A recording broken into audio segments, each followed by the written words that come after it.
ఏ పూలకి ఎక్కువ తేనె వస్తుంది? ఎక్కువ వాల్యూ ఉంటుంది? ఏ పూల నుంచి తీసిన తేనెకి?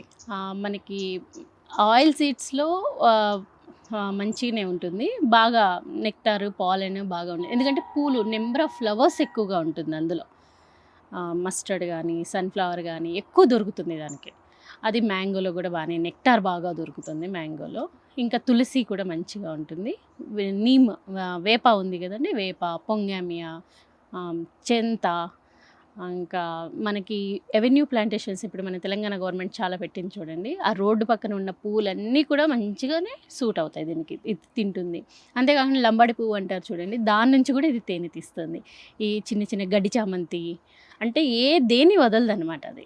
అన్ని వాటిల నుంచి కూడా తీసుకుంటుంది. మనకి అంటే ఆఫ్ సీజన్‌లో మిగిలిన ఎక్కడ పువ్వు దొరికితే మునగ అండి. మునగ చాలా మనకి పాలెన్ దొరుకుతుంది, నెక్టార్ దొరుకుతుంది. ఇంకా జామున్ అదే నేరేడు, అల్ల నేరేడు, నారింజ, ఈ సిట్రస్ ఫ్యామిలీస్ అన్నిట్లో గూడా. ఇంకా వాటర్ మెలన్ ఉంటుంది కదా! వాటర్ మెలన్‌కి కంపల్సరీ హనీ బీస్ ఉండాలనమాట. లేకపోతే అది మీకు మంచి కాయ, పువ్వు కాయ కాదు, కాయ మంచి షేప్ కూడా రాదనమాట. ఓకే. వీటన్నిటి నుంచి మంచిగా నెక్టార్ అయన్నీ వస్తుంది.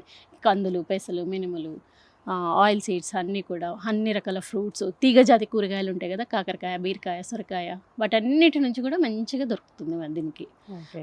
దీనికి ఫుడ్ దొరుకుతుంది. వాటికి పాలినేషన్ దొరుకుతుంది. మనకి రైతుకి 2 రకాలుగా బెనిఫిట్స్ ఉంటాయి. ఓకే.